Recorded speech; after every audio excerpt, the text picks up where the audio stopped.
Hello friends, അകലെ latest review. കൊച്ചമ്മണി രാധമ്മയോട് ചോദിക്കുക, രാധമ്മേ, ഇവിടെ അടുത്ത് ഏതെങ്കിലും അമ്പലമുണ്ടോ?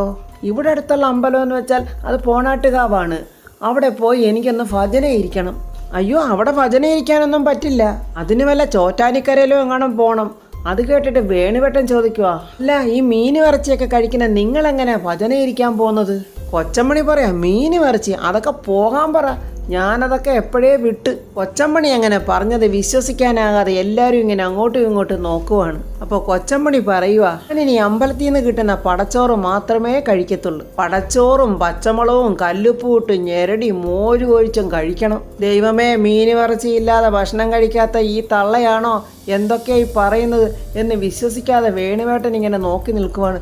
ദൈവമേ, ദൈവത്തിൻ്റെ ഒരു വികൃതികളെ, അമ്മേ മഹാമായേ എന്നൊക്കെ ഇങ്ങനെ വേണുവേട്ടൻ പറയുവാണ്. കൊച്ചമ്മണി അവിടെ നിന്ന് പ്രാർത്ഥിച്ചിട്ട് എഴുന്നേക്കാൻ നോക്കുമ്പോൾ എഴുന്നേക്കാൻ പറ്റുന്നില്ല. അപ്പം പറയുന്ന, മോനെ ജയ, അമ്മയൊന്ന് എഴുന്നേക്കാൻ സഹായിക്കടാ. അങ്ങനെ ജയനും രാജുവും ചേർന്ന് കൊച്ചമ്മണിയെ പിടിച്ച് എഴുന്നേൽപ്പിക്കുന്നുണ്ട്. കൊച്ചമ്മണി അങ്ങനെ പ്രാർത്ഥിച്ചുകൊണ്ട് അകത്തോട്ട് പോവുകയാണ്. അപ്പോൾ ജയൻ പറയുക, എല്ലാവർക്കും ഒരു മാറ്റം വേണ്ടേച്ചാ, അതുപോലെ എനിക്കും ഒരു മാറ്റം വന്നു. ഈ അച്ചി വീട്ടിലെ പൊറുതി ഞാൻ അങ്ങ് അവസാനിപ്പിക്കുക. ജയൻ പറഞ്ഞത് കേട്ട് ആർക്കും വിശ്വാസം വരാതെ എല്ലാവരും ഇങ്ങനെ കണ്ണും തള്ളി നിൽക്കുക. എന്നിട്ട് ജയൻ പറയുക, ഞാൻ പ്രിയയും കൂട്ടി എൻ്റെ വീട്ടിലോട്ടങ്ങ് പോവുക. അത് കേട്ട് സന്തോഷത്തോടെ നമ്മുടെ വേണുവേട്ടൻ പറയാ, എൻ്റെ പൊന്നു മോനെ, മോൻ എടുത്തത് നല്ല ഉചിതമായ ഒരു തീരുമാനമാണ്. അപ്പോൾ ജയൻ വലിയ ഭവ്യതയോടെ പറയുക, ഇത്രയും നാൾ നിങ്ങൾ എന്നെ സഹിച്ച്, ഞാൻ എന്തെങ്കിലും തെറ്റ് നിങ്ങളോട് ചെയ്തിട്ടുണ്ടെങ്കിൽ നിങ്ങൾ എന്നോടങ്ങ് ക്ഷമിക്കണേ. എന്നിട്ട് എല്ലാവരുടെയും മുന്നിൽ ഇങ്ങനെ കൈകൂപ്പി നിൽക്കുവാണ് ജയൻ. പ്രിയെ, എടുക്കാനുള്ളതൊക്കെ എടുത്തോ, നമുക്ക് പോകാം. അത് കേട്ട് രാധമ്മ പറയുക, മോനെ, അങ്ങനെ എടുത്തുചാടി ഒരു തീരുമാനം എടുക്കണ്ട. അങ്ങനെ പോയാൽ എങ്ങനെ ശരിയാകും? അത് മാത്രമല്ല, ശ്രീമോളെ ഇനി അധിക ദിവസം അവിടെ നിർത്താൻ പറ്റില്ല. അവളെ ഇങ്ങോട്ട് കൂട്ടിക്കൊണ്ട് വരണം. അപ്പോൾ പ്രിയ ഇവിടെ ഉള്ളത് അവക്കൊരാശ്വാസമാണ്. അപ്പോൾ ജയൻ ഋതികയെ ഒന്ന് നോക്കുന്നുണ്ട്. എന്നിട്ട് പറയുന്നു, ഏയ്, അങ്ങനെയൊന്നും പറ്റില്ല. ഞങ്ങൾക്ക് ഇവിടെ കിടന്ന് ഞങ്ങളുടെ ജീവിതം തളയ്ക്കാൻ പറ്റില്ല.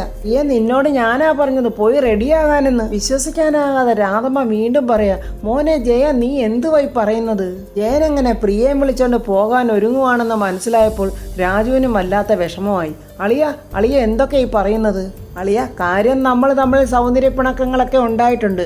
അത് എൻ്റെ അളിയൻ അന്യനല്ലല്ലോ എന്ന് തോന്നിയത് കൊണ്ടാ. അളിയൻ ഈ കുടുംബാംഗമല്ലേ അളിയ? തന്നെ സങ്കടത്തോടെ നമ്മുടെ ജയൻ പറയാ, അളിയ, എന്നെ ഇങ്ങനെ കരയിപ്പിക്കല്ലേ അളിയ, എനിക്ക് സഹിക്കാൻ പറ്റില്ല അളിയ എന്നിങ്ങനെ പറയുമ്പോൾ രാജു പറയാ, അളിയൻ ഇവിടുന്ന് പോകരുത്. അളിയനില്ലെങ്കിൽ ഈ കുടുംബത്തിന് താളവോ ഓളവോ ഒന്നുമില്ല അളിയ. അയ്യോ, അങ്ങനൊന്നും പറയല്ലേ അളിയ, എനിക്ക് പോയേ പറ്റൂ എന്ന് പറഞ്ഞിട്ട് ഋതികയെ ഒന്ന് നോക്കുന്നുണ്ട് ജയൻ. അപ്പോൾ ഋതിക ഒന്ന് തലയാട്ടി കാണിക്കുന്നുണ്ട്. അത് ജയന് വലിയ സന്തോഷമാകുന്നുണ്ട്. എന്നിട്ട് ജയൻ എല്ലാവരോടും പറയുക, എന്നാ ഞാൻ പോകുന്നില്ല. നിങ്ങളെയൊക്കെ വിഷമിപ്പിച്ചുകൊണ്ട് പോയാലേ എനിക്കൊരു സമാധാനവും കിട്ടത്തില്ല. അപ്പോൾ കൊച്ചമ്മണി അങ്ങോട്ട് വരുന്നുണ്ട്. കൊച്ചമ്മണിയെ കണ്ടതും ഋതിക അകത്തോട്ട് പോകാൻ ഒരുങ്ങുന്നു. അയ്യോ മോളെ എവിടെ പോവുക? മോളെ ഇങ്ങോട്ട് വാ. അപ്പോൾ ഋതിക പറയാ, അത് വല്യമ്മ, ഞാൻ കിച്ചണിലോട്ട് പോവുക. അത് മാത്രമല്ല, ഒരുപാട് തുണിയും കഴുകാനുണ്ട്.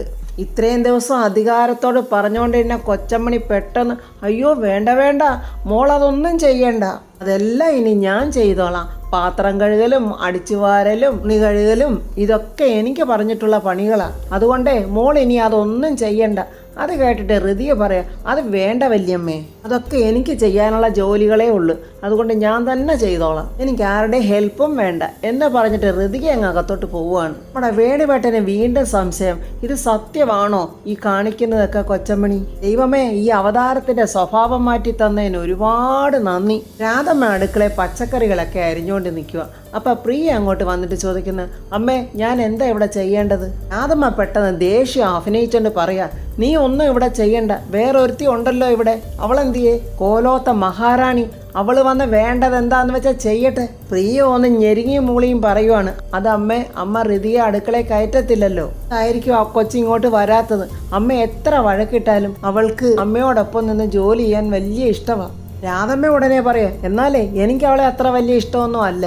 നമ്മളെ കൊണ്ട് പണിയെടുപ്പിച്ച് അവൾ അങ്ങനെ ആഹാരം കഴിക്കണ്ട. പ്രിയ അപ്പം സ്നേഹത്തോടെ രാധമ്മയോട് പറയുക, അമ്മേ അവൾ വലിയ കോവിലകത്തെ കൊച്ചല്ലേ അമ്മേ, അവൾക്ക് ഇതൊന്നും അറിയത്തില്ലായിരിക്കും. രാധമ്മ ഉടനെ ചോദിക്കുക, നീ എന്താ ഒരുമാതിരി കയ്യാലപ്പുറത്തെ തേങ്ങ പോലെ നിൽക്കുന്നത്? ചിലപ്പോഴൊക്കെ അവളുടെ പക്ഷം, ചിലപ്പോഴിങ്ങോട്ട്. അത് അമ്മയ്ക്ക് അവളോട് വെറുപ്പുള്ളത് കൊണ്ടാണ് ഞാൻ അമ്മയുടെ കൂടെ നിൽക്കുന്നത്. അല്ലാതെ എനിക്ക് ആ കൊച്ചിനോട് ഒരു ദേഷ്യവും ഇല്ല, ഒരു വ്യക്തിപരമായ വൈരാഗ്യവും എനിക്ക് ആ കൊച്ചിനോട് ഇല്ലമ്മേ. ഓഹോ, അപ്പോഴെല്ലാവരും ഇപ്പം അവളുടെ പക്ഷമാണല്ലേ? ഞാനിപ്പോൾ ഇവിടെ ഒറ്റ. ഇപ്പം എല്ലാവരും അവൾ പറയുന്നതേ കേൾക്കത്തുള്ളൂ. എൻ്റെ ഭാഗത്ത് ഒരു ശരിയില്ല, ഞാൻ പറയുന്നത് മുഴുക്ക തെറ്റ്. അപ്പോൾ ഋതിക അങ്ങോട്ട് വരുന്നുണ്ട്. പ്രിയ പറയാം, അമ്മേ ഋതിക വരുന്നുണ്ട്, അമ്മ ഒന്നും പറയല്ലേ അമ്മേ. ഋതികയെ കണ്ടോണ്ട് രാധമ്മ പ്രിയയോട് പറയാം, നീ ഇവിടുന്ന് പോയിക്കോ, ഇവിടുത്തെ കാര്യങ്ങളൊക്കെ നോക്കാൻ എനിക്കറിയാം. രാധമ്മ അങ്ങനെ പറഞ്ഞതും പ്രിയ പെട്ടെന്ന് അവിടുന്ന് അങ്ങ് പോയി. എന്നിട്ട് രാധമ്മയെ ഋതികയും കൂടെ അങ്ങ് ചിരിക്കുവാണ്. ഋതിക സ്നേഹത്തോടെ രാധമ്മയെന്ന് വിളിക്കുമ്പോൾ രാധമ്മ പറയാം, ഞാൻ മനഃപൂർവ്വം പ്രിയയെ ഇവിടുന്ന് പറഞ്ഞു വിട്ടതാ മോളെ. അവൾ ഇവിടെ നിന്നാൽ നമുക്ക് സ്വസ്ഥതയായിട്ട് എന്തെങ്കിലും സംസാരിക്കാൻ പറ്റുമോ? പ്രിയയ്ക്ക് മോളോട് ഭയങ്കര സ്നേഹമാണ്. എന്നോടിപ്പോൾ റെക്കമെൻഡ് ചെയ്തിരിക്കുവാണ് മോളോട് സ്നേഹത്തോടെ പെരുമാറണം, മോളെ വഴക്കൊന്നും പറയരുതെന്ന്. ഇത് കേട്ടിട്ട് ഋതിക പറയാം, അപ്പോൾ രാധമ്മേ നമ്മൾ ഇനി എന്തിനാ ഈ കള്ളത്തരമൊക്കെ കാണിക്കുന്നത്? സത്യങ്ങളെല്ലാം പ്രിയേച്ചിയോടുകൂടെ നമ്മളങ്ങ് പറഞ്ഞാലോ? അയ്യോ അത് വേണ്ട മോളെ, ഇപ്പോഴൊന്നും പറയണ്ട, അതിനുള്ള അവസരമൊക്കെ ഒത്തുവരും, അപ്പോൾ നമുക്ക് ഈ സസ്പെൻസ് അങ്ങോട്ട് പൊട്ടിക്കാം. എന്നാലും മോളെ വലിയൊരാപത്തിൽ നിന്ന് വർമ്മസാറും രാജുവും രക്ഷപ്പെട്ടല്ലോ. എൻ്റെ ദൈവമേ, ദൈവത്തിന് നന്ദി. മോൾ എത്ര കൃത്യമായിട്ടാണ് എന്നോട് പറഞ്ഞത്. മോളുടെ കോൺഫിഡൻസ് അപാരം തന്നെ. രാധമ്മ സമ്മതിച്ചിരിക്കുന്നു. അപ്പോൾ ഋതിക ചിരിച്ചോണ്ട് പറയാ, രാധമ്മേ, എൻ്റെ രാജുവും എൻ്റെ അച്ഛനും ഒരു കുറ്റവും ചെയ്യില്ല.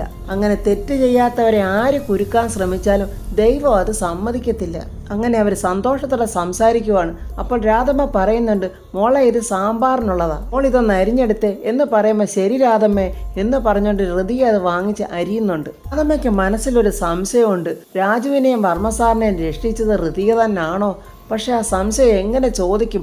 എന്തും വരട്ടെ ചോദിക്കാമെന്ന് കരുതി രാധമ്മ ഋതികയോട് ചോദിക്കുവാണ്, രാജുവിനെയും വർമ്മസാറിനെയും രക്ഷിച്ചതിൻ്റെ പിന്നിൽ മോളല്ലേ? രാധമ്മ പെട്ടെന്ന് അങ്ങനെ ചോദിച്ചപ്പോൾ ഋതിക അങ്ങ് ഞെട്ടിപ്പോയി. അല്ല രാധമ്മേ, രാധമ്മയോടത് ആര് പറഞ്ഞു എന്നിങ്ങനെ ചോദിച്ചോണ്ട് നിൽക്കുമ്പോൾ പ്രിയ അങ്ങോട്ട് വരുന്നുണ്ട്. ഋതിക പെട്ടെന്ന് രാധമ്മയോട് പറയുന്നു, രാധമ്മേ പ്രിയേച്ചി വരുന്നുണ്ട്. രാധമ്മ പെട്ടെന്ന് ദേഷ്യത്തോടെ ഋതിയോട് പറയാം, ദാണ്ടെ പച്ചക്കറി അരിയാൻ വന്നതൊക്കെ കൊള്ളാം, ഇങ്ങനെ കണ്ടെന്തുണ്ടോ എന്ന് അരിഞ്ഞിട്ടിട്ട് കാര്യമില്ല. പോത്തുകളല്ല ഇവിടെ ഭക്ഷണം കഴിക്കുന്നത്, ഇവിടെ മനുഷ്യരാ കഴിക്കുന്നത്. രാധമ്മ അങ്ങനെ ഋതിക വഴക്ക് പറയുന്നത് കണ്ടിട്ട് വിഷമത്തോടെ പ്രിയ ഇങ്ങനെ നോക്കി നിൽക്കുവാണ്. ഋതികയാണെങ്കിൽ സന്തോഷത്തോടെ പുഞ്ചിരിച്ച് തിരിഞ്ഞു നിന്ന പച്ചക്കറികളൊക്കെ അരിയുവാണ്. ഈ സമയം പ്രതാപന്റെ അടുത്തോട്ടൊരു പോലീസ് ഓഫീസർ വന്നിട്ടുണ്ട്. ലിജിൻ എന്നെ കാണാൻ തന്നെയാണോ വന്നത് എന്നിങ്ങനെ പ്രതാപൻ ചോദിക്കും. അതെ സാറേ. എന്നാൽ ഇരിക്ക്, നല്ല കാര്യം പറയാനാണെങ്കിൽ വന്നതെങ്കിൽ കേൾക്കാമല്ലോ. അപ്പോഴാ പോലീസ് ഓഫീസർ പറയുവാണ്, സാറേ ആ ലാപ്ടോപ്പ് തട്ടിപ്പ് കേസിൽ സാറിനെ രക്ഷപ്പെടുത്തിയത് ആരാണെന്ന് സാറിന് അറിയാവോ? ഇല്ല എനിക്കറിയില്ല, ആരാ എന്നിങ്ങനെ പ്രതാപൻ ചോദിക്കുന്നുണ്ട്. ആ സമയത്ത് അംബികയുടെ മകൻ ദീപക്ക വേതാളം ആ ജനലിൻ്റെ അടുത്ത് നിന്ന് ഒളിച്ചു നോക്കുവാണ്. പതിവ് പോലെ അവൻ ചെയ്യുന്ന അതേ പ്രവൃത്തി തന്നെയാണ്. പല്ലിയെപ്പോലെ ഒട്ടിയിരുന്നവർ പറയുന്നത് ഇങ്ങനെ അവൻ ശ്രദ്ധിക്കുന്നുണ്ട്. അപ്പോൾ പ്രതാപൻ പറയുന്നുണ്ട്, പറയൂ ലിജിനെ, ആരാ അത്? പ്രതാപന്റെ ആ ആകാംക്ഷ കണ്ടപ്പോൾ ആ ഓഫീസർ പറയുവാണ്, അത് സാറേ സാറിൻ്റെ മകളാണ് ഋതിക വർമ്മ. അത് കേട്ടിട്ട് പ്രതാപൻ ഇങ്ങനെ അതിശയത്തോടെ ആ ലിജിനെ തന്നെ ഇങ്ങനെ നോക്കിയിരിക്കുവാണ്. എൻ്റെ മകളോ എന്നിങ്ങനെ അതിശയിക്കുവാണ് പ്രതാപൻ. അതെ സാർ, അങ്ങനെ വരാൻ വഴിയില്ലല്ലോ പ്രതാപൻ പറയുക. യെസ് സാർ, അതാണ് സത്യം എന്ന ഓഫീസർ വീണ്ടും പറയുന്നുണ്ട്. സന്തോഷത്തോടെ ചിരിച്ചോണ്ട് പ്രതാപൻ പറയുക, അങ്ങനെയാണെങ്കിൽ അത് അഭിമാനകരമായ കാര്യമാണല്ലോ. അതെ സാറേ, അഭിമാനം തരുന്ന കാര്യം തന്നെയാണ് എന്ന് ആ പോലീസ് ഓഫീസറും പറയുവാണ്. പ്രതാപൻ പറയുന്നത്, ഞാൻ അവളെക്കുറിച്ച് ഇത്രയ്ക്കൊന്നും ഓർത്തില്ല. താങ്ക് യു ലിജൻ ഈ വിവരം എന്നെ അറിയിച്ചതിന്. ശരി സാർ, എന്നാൽ ഞാനിനി അങ്ങോട്ട് പൊയ്ക്കോട്ടെ എന്ന് പറഞ്ഞ് ലിജിൻ അവിടുന്ന് പോവുകയാണ്. പ്രതാപനാണെങ്കിൽ ഭയങ്കര സന്തോഷത്തിൽ അങ്ങനെ ഇരിക്കുവാണ്. പല്ലിയെപ്പോലെ അവിടെ ഒട്ടിയിരുന്ന് കേട്ട ദീപക് പതിയെ അവിടുന്ന് പോവുകയാണ് അംബികയുടെ അടുത്തോട്ട്. പേടിവേട്ടൻ എത്ര ചിന്തിച്ചിട്ട് ഒരു പിടിയും കിട്ടുന്നില്ല. എന്തോ അട്ടിമറി ഇവിടെ നടന്നിട്ടുണ്ട്. അല്ലാതെ ഇങ്ങനെ ഒരു മാനസാന്തരം ഈ അമ്മയ്ക്കും മകനും ഉണ്ടാവില്ല. ഈ സമയം ഋതിക എന്തോ എടുക്കാനായിട്ട് ആ വഴി പോകുന്നുണ്ട്. വേണിവേട്ടൻ ഋതികയെ വിളിക്കുന്നു. മോളെ എങ്ങോട്ട് പോവാ? അത് അങ്കിളെ, ഞാൻ അല്പം കറിവേപ്പില എടുക്കാൻ പോവാ. അപ്പോൾ നമ്മുടെ വേണിവേട്ടൻ ഋതികയോട് ചോദിക്കുക, മോളെ അങ്കിൾ ഒരു കാര്യം ചോദിച്ചാൽ മോള് സത്യമേ പറയാവൂ.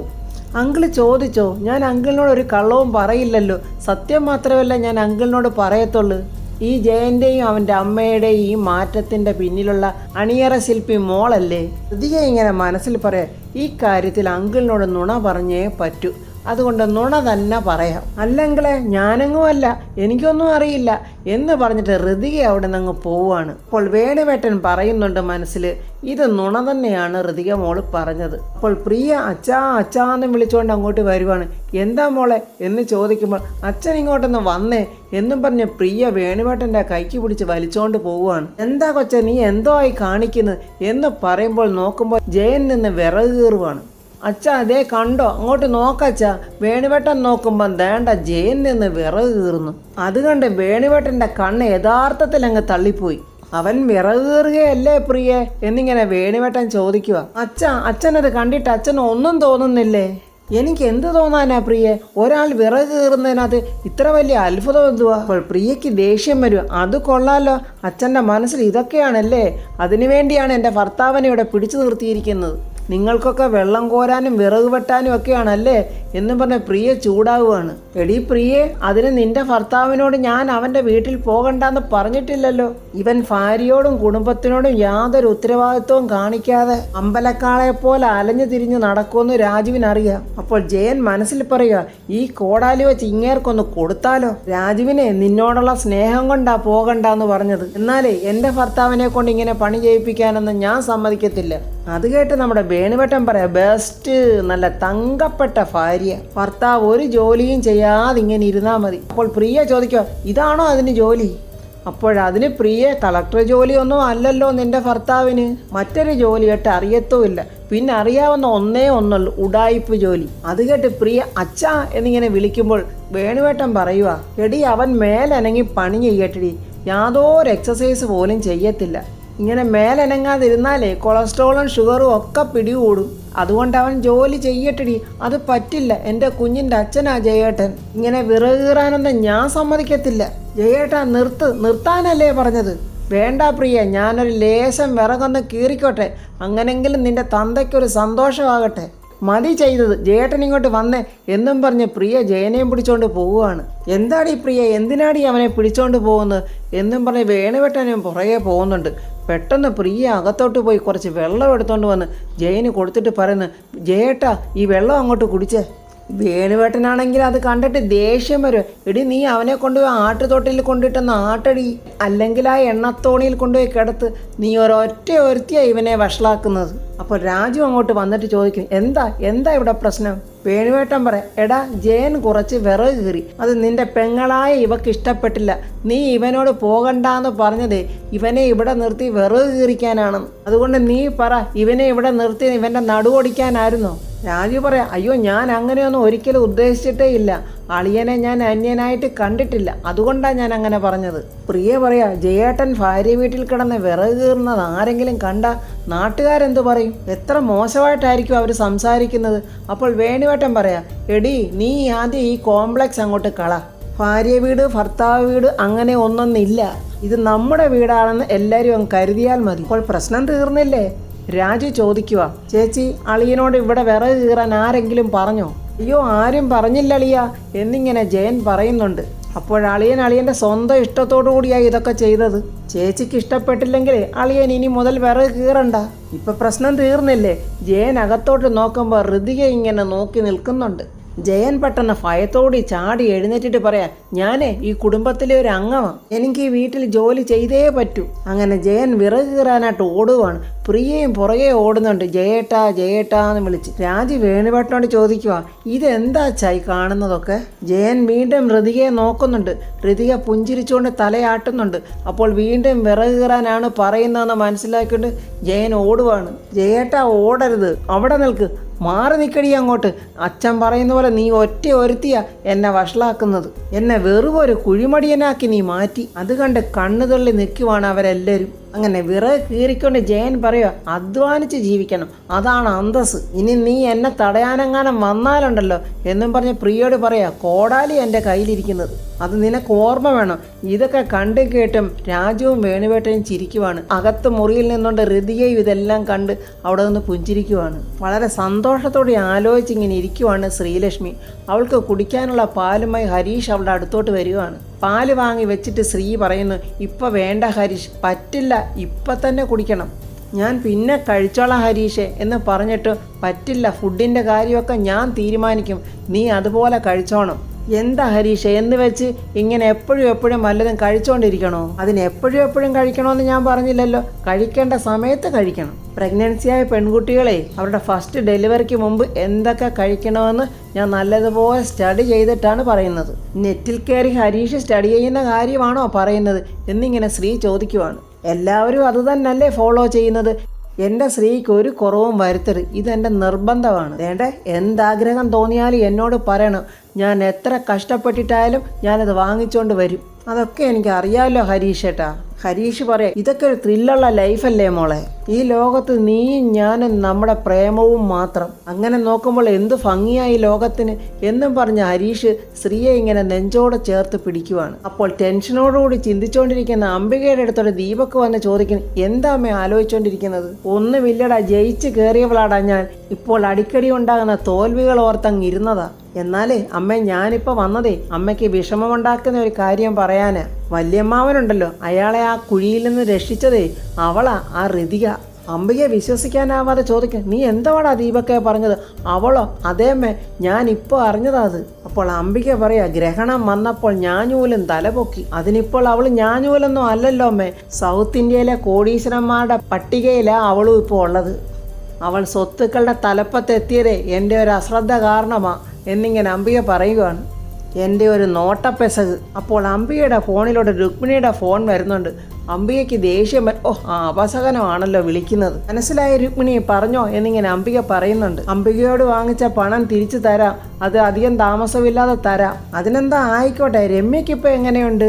ഒരേ ഇരിപ്പ, അവൾ ഇരുന്നിങ്ങനെ ഓരോന്ന് ചിന്തിച്ച് കൂട്ടുക. സാരമില്ല രുക്മിണി, അതൊക്കെ അങ്ങ് മാറിക്കോളൂ. അത് മാത്രമല്ല അംബികയെ, എൻ്റെ തലവേദന കൂടുകയാണ്. രാജുവിൻ്റെ പെങ്ങടെ വയറ്റിൽ എൻ്റെ മോൻ്റെ കുഞ്ഞ് വളരുക.